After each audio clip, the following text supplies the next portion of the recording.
we are joined now by Tricia McLaughlin, who is doing fabulous work inside of the Trump administration. And in fact, she is the Assistant Secretary of the Department of Homeland Security. Obviously, a lot going on there. Tricia, when you watch the footage, and I'm sure you're watching it on Fox News or CNN, of the protests inside of L.A., what's your thought? What are you thinking as you're watching that? I mean, I'm thinking multiple things. First of all, I'm so disgusted by these rioters, in which Karen Bass and Gavin Newsom continue to call peaceful protests. But I'm also so proud of our law enforcement. In the face of such hatred, in the face of taunting, in the face of violence, they are being pummeled by rocks. They are so patriotic and professional and stand with such dignity, and I think all Americans can be so proud of them. Tricia, I appreciate you being with us. When are we going to be able to get some data? Is it really just collected on a monthly basis on the actual numbers of people that have been taken into custody and then deported under these operations like the one that got these rioters so riled up in Los Angeles? Because I think that data speaks to the speed with which the administration is moving and the seriousness with which they are approaching this effort.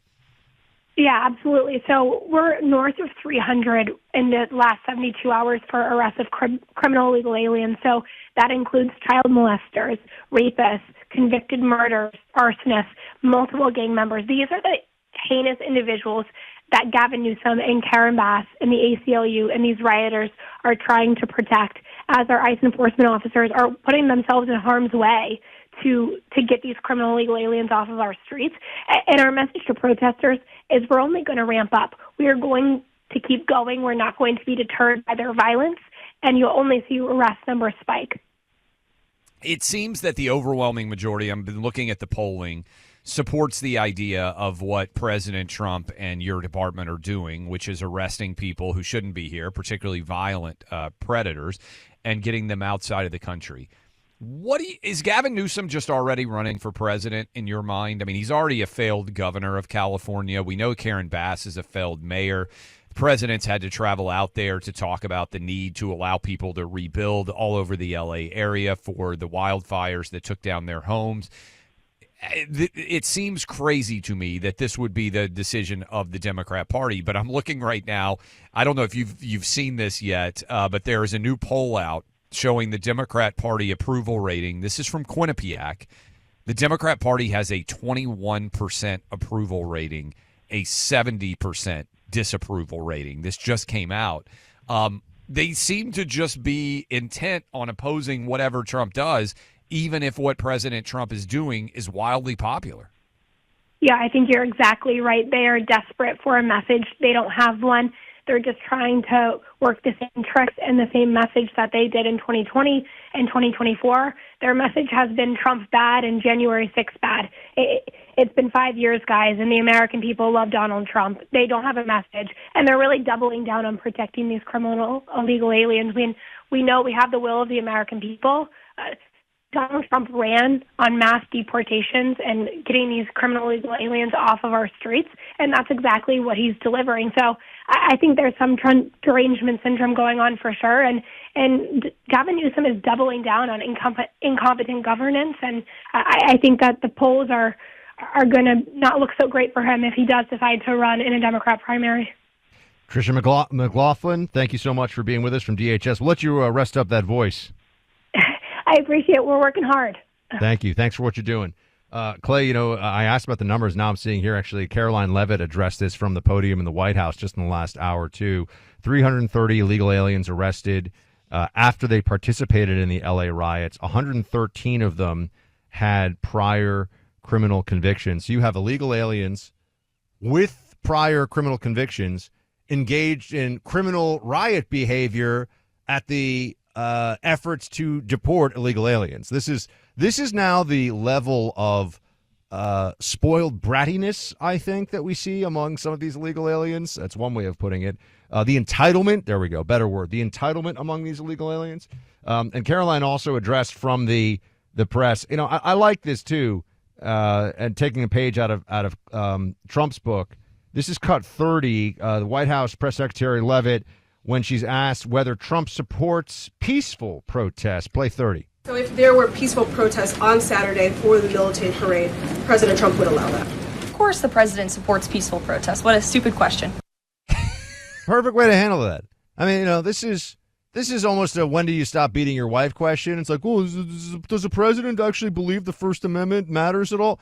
I will say that the press corps, Clay, in a different era, the White House press corps, I think, would have felt like this was their moment to grandstand and make all these windy speeches about how horrible it is to be deporting the illegal immigrants who are the salt of the earth Americans that we need in the future or whatever. And now they recognize that they don't have the cover from the institutions that they represent, the news agencies, and that they don't have a Democrat Party waiting to back them up in the public, in the public sphere, the public debate. So they're a little more timid than they have been in previous administrations. Yeah, and look, I mean, that poll that I just shared with you from Quinnipiac, it's important to note Quinnipiac is not RepublicansAreAwesome.com pollsters. They're somewhat of a middle of the road, if even a little bit left-leaning poll group. And when you're talking about Democrats consistently taking 20 and 25% popularity issues, I really feel like we are in an era right now where in the wake of 1980, 1984, let me make my historical argument here. You can tell me if I'm crazy on this. In many ways, Jimmy Carter was an accidental president brought on by Watergate. Because Watergate happened, Jimmy Carter got elected. Inflation skyrocketed. He was an economic disaster. Ronald Reagan came in, and Republicans won in 80, 84, 88.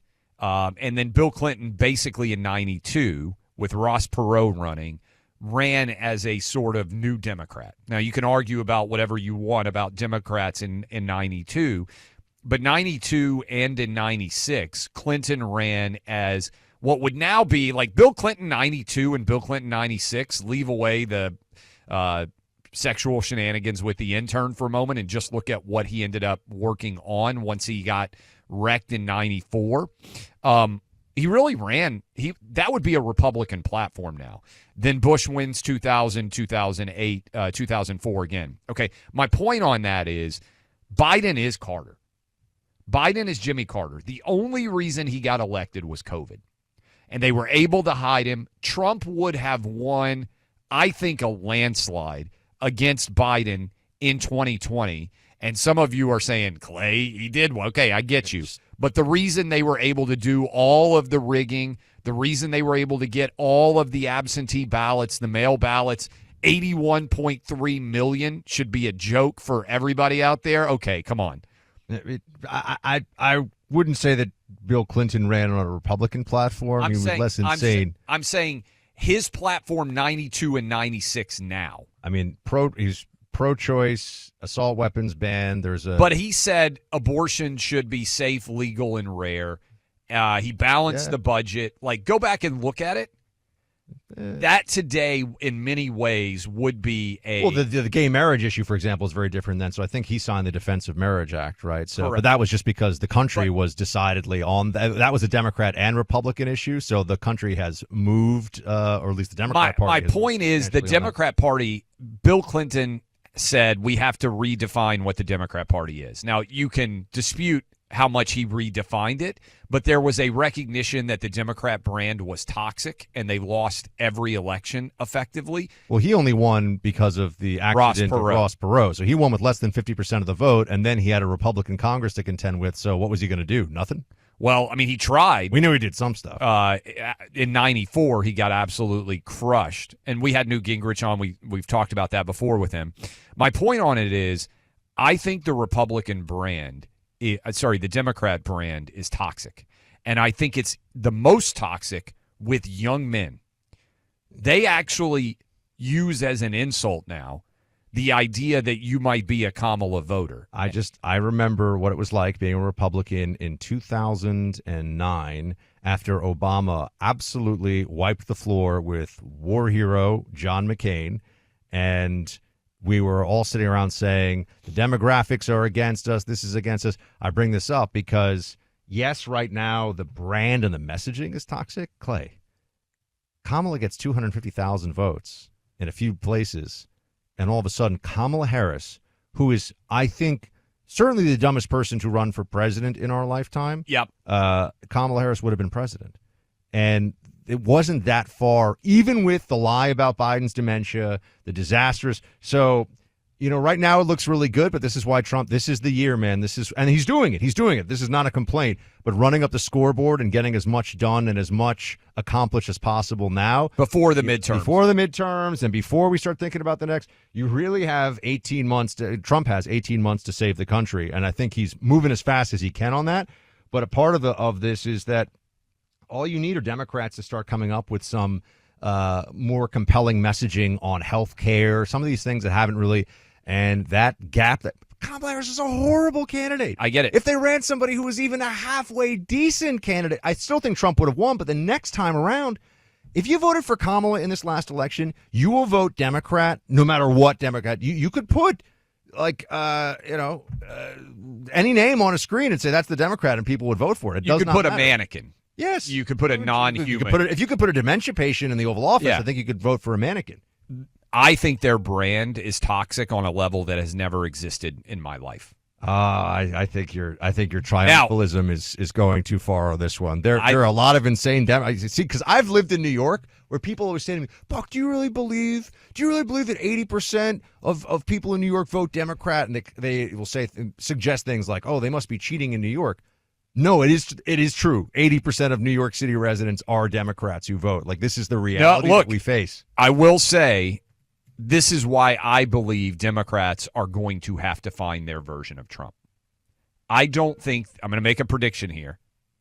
I don't think the Democrat nominee in 2028 will be someone who is an elected. So I had to take you out for a very expensive steak because Biden, unfortunately, couldn't just pull off the last leg of the con, which he got very far, okay? Biden carried the ball of his conning the American people to the 5-yard line, started, I can't say high-stepping because that would require balance, but was having a tough time. Also the ability to walk. To walk, yes. But he was having a rough one, and so I took the heat on that. Okay, fine. Even though, really, for 2 years to say that Biden was going to run seemed insane, and he did run. But Michelle Obama, you were part of the Michelle Obama is going to run chorus. Have you seen her? You were gone this day. And I don't want to bother you on your vacation. Have you seen her on these podcasts? She's awful. She is absolutely horrible. And everybody who listens to her is like, this woman is terrible. That was all a media creation, all a fiction. Correct. But my thought on that was the only way you could avoid Kamala,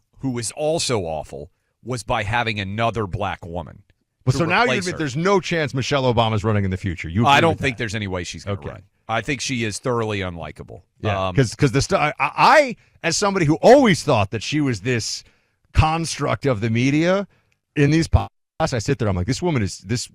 I think a lot of Democrats honestly don't like her anymore. She's got Meghan Markle level authenticity and likability, which is not a high level of likability. By the way, as you go to read this, you'll appreciate. I walk into the house now. My wife hates Meghan Markle so much. She listens to British podcasts about how awful Meghan Markle is. This is funny because your wife and my wife are in the Meghan Markle is the worst person in the world club. And just separately, they came to this conclusion. And so I know whenever I just want to intercare, I send her anyone trashing Meghan Markle, and she's just like, I walk in or I'm getting ready for bed, and there's like a British podcast, and it's just a complete evisceration. I'm like, what are you listening to? It's just British people talking about how much they hate Meghan Markle. Buying gold has been something I've done for a long time, and I want you to take the long view. We all know that Trump is doing great things with the economy, the trade deals, tariffs, all this is happening right now. $37 trillion of debt is pretty much where we are. I think sort of $36 trillion, but we'll be at $37 trillion soon. The only way out of this that we can see right now is probably continued inflation for a very long time. And that's just going to erode the dollars in your bank account. And with all the volatility that could be ahead, you should take action today over the long term. I'm not saying buy gold today so you can sell it tomorrow. You buy gold, you hold gold. Look at the history of gold, not just in America, all throughout human civilization. Gold has been a store of value. And diversifying into gold with the Birch Gold Group is easier than ever. do what I do and build up some gold reserves. Make sure you right size it for your portfolio for what you have in terms of assets and income. And Birch Gold will help you with that. They want long-term clients who are buying gold over time and seeing that appreciation and seeing that diversification. Over the past 5 years, the price of gold has increased over 65% in value. So Birch Gold Group is who you should call. Text my name Buck to 989898. Again, all you have to do is text Buck to 989898. You'll receive a free, no obligation info kit on gold. Learn how to hold gold and silver in a tax-sheltered account. Birch Gold Group will help you convert an existing IRA or 401k into a gold IRA for no money out of pocket. Text Buck to 989898 today.